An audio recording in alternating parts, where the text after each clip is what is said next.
इस वीडियो के अंदर हम देश के अंदर जो समस्या है इकोनॉमी को लेकर और जो मार्केट को लेकर समस्या है, उन समस्या के साथ साथ उनके समाधान के ऊपर भी बात करेंगे। क्या हमारे लॉन्ग टर्म इन्वेस्टमेंट को इससे खतरा है या जो समस्या है शॉर्ट टर्म में निपट जाने वाली है? क्या सरकार के हाथ में है या आउट ऑफ कंट्रोल हो चुकी है जो परेशानियां है?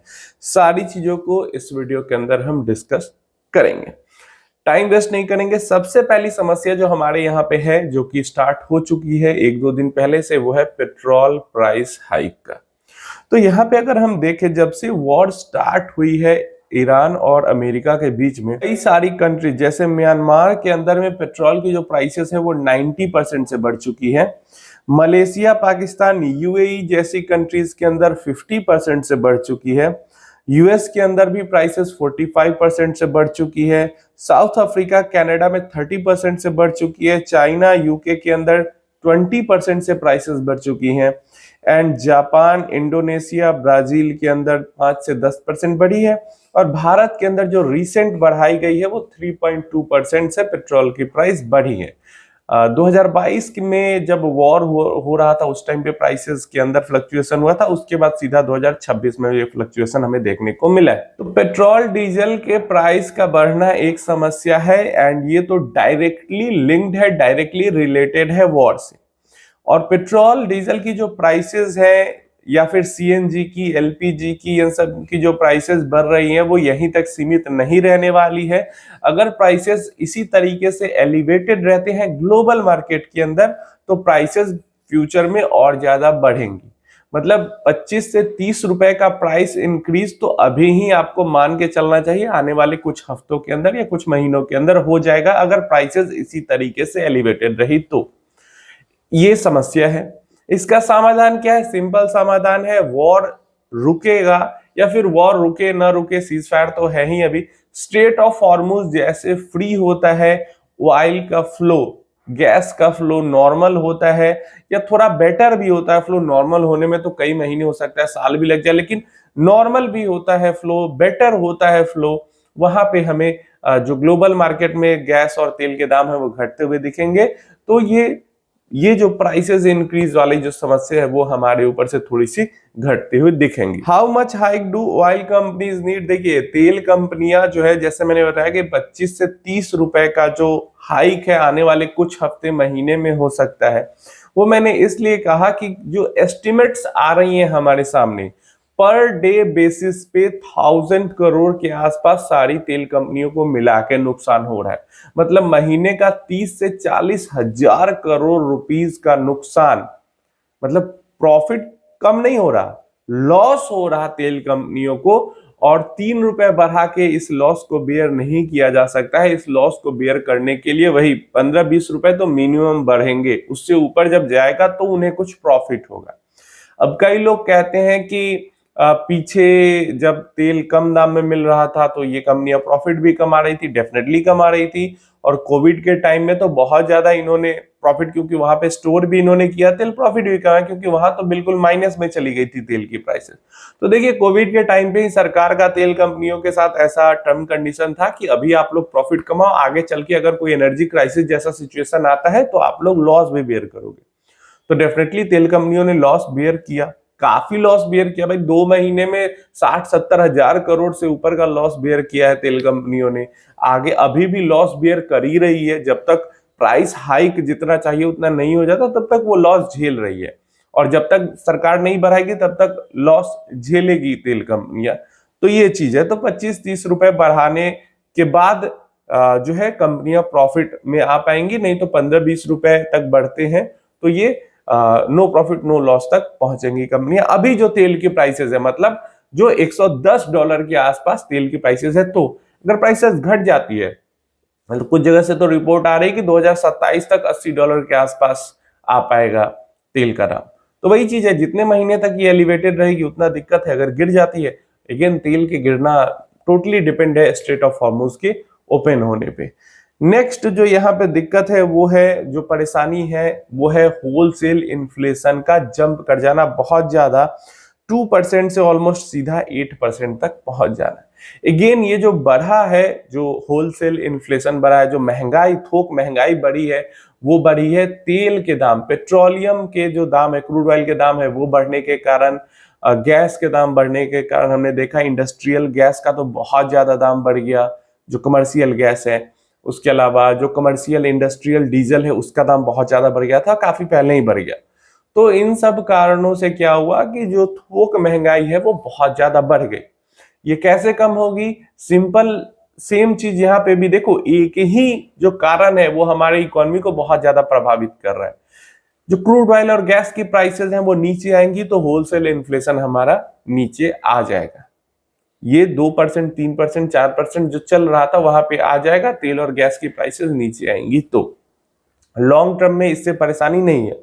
नेक्स्ट जो हमारा cost of living goes up, consumer price index, जो खुदरा महंगाई है वो हमारा बढ़ा है, पिछले कुछ महीनों में 3.48 तक चला गया है। तो मैं तो कह रहा हूँ बढ़ा नहीं है, ये तो अभी भी काफी ज्यादा कम है आने। और ये 3.48% का जो महंगाई है खुदरा कंज्यूमर, वो हमें तब दिख रहा है जब पेट्रोल डीजल के कंज्यूमर के लिए प्राइसेस नहीं बढ़े थे।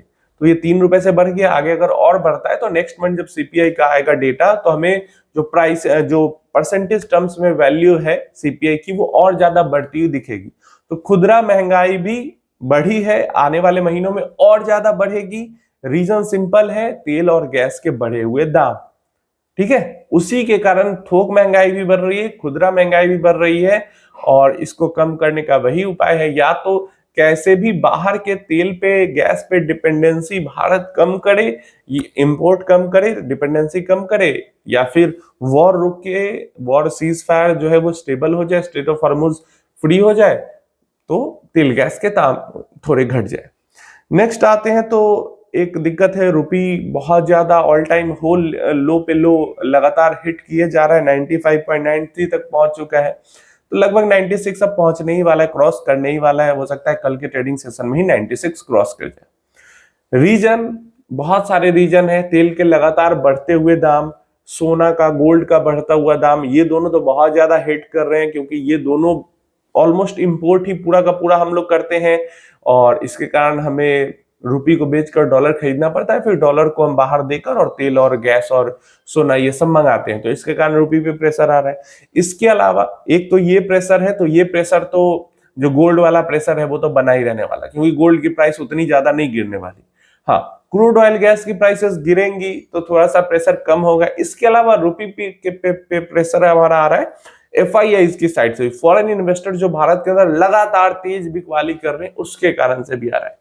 फॉरेन इन्वेस्टर्स की बिकवाली कैसे कम हो सकती है? सरकार हमारा कुछ टैक्स जो लॉज है उसको एफआईआईज के फ्रेंडली बना दे तो वहां पे एफआईआईज की बिकवाली कम हो सकती है, हमारे मार्केट की परफॉर्मेंस थोड़ी सी सुधर जाए, एफआईआईज को कुछ इंसेंटिव्स मिले तो सरकार चाहे तो कुछ कुछ करके अपना अट्रैक्ट कर सकती है फॉरेन इन्फ्लोज को, जिसपे सरकार अभी बिल्कुल भी ध्यान नहीं दे रही है। रिसेंट 1-2 दिन पहले न्यूज आई कि बॉन्ड के ऊपर एफआईआईज का जो टैक्स लगता है उसके ऊपर विचार कर रही है फाइनेंस मिनिस्ट्री, उसको थोड़ा कम करने के ऊपर। तो ऐसे ही कुछ कुछ कदम उठाए जाएंगे अगर छोटे छोटे, जहां पे कुछ इंसेंटिव दिया जाए एफआईआईज को भारत में इन्वेस्ट करने के लिए, तो डेफिनेटली वो लोग वापस आएंगे, तो वहां पे प्रेशर जो है वो कम हो सकता है। तो सरकार चाहे तो एफआईआईज के साइड का प्रेशर कम करवा सकती है। जो इधर क्रूड का साइड का प्रेशर है वो तो स्ट्रेट ऑफ हॉर्मुज फ्री होगा तभी होगा, प्राइसेस घटेंगी तभी होगा। एंड गोल्ड के साइड का प्रेशर कम मुझे नहीं लगता है होने वाला है, लोग सोना खरीदेंगे और इंपोर्ट करना ही होगा। ये क्लियर है। नेक्स्ट हमारा जो है, अगेन नेक्स्ट पॉइंट वही है कि फॉरेन इन्वेस्टर लगातार एग्जिट करते जा रहे हैं जिसके कारण रुपये पे प्रेशर आ रहा है।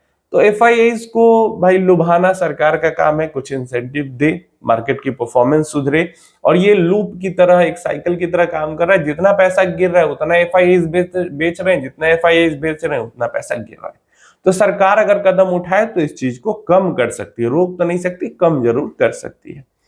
नेक्स्ट, एलपीजी का प्राइस जो हाइक हुआ है, इंडस्ट्रियल एलपीजी का, जो कि लगभग वॉर शुरू होने से, मतलब पिछले साल अगर देखें तो लगभग 1600 के पास था और मेंटेन हो रहा था 1600 के पास, तो 1665, 1650 से घट के, और सबसे लोएस्ट प्राइस जो हिट हुआ था वो दिसंबर 25 के अंदर 1580 रुपए पे था।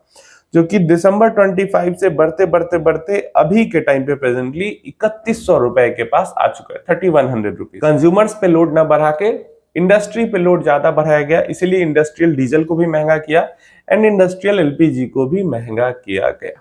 ठीक है, तो क्या परेशानी है इसके कारण?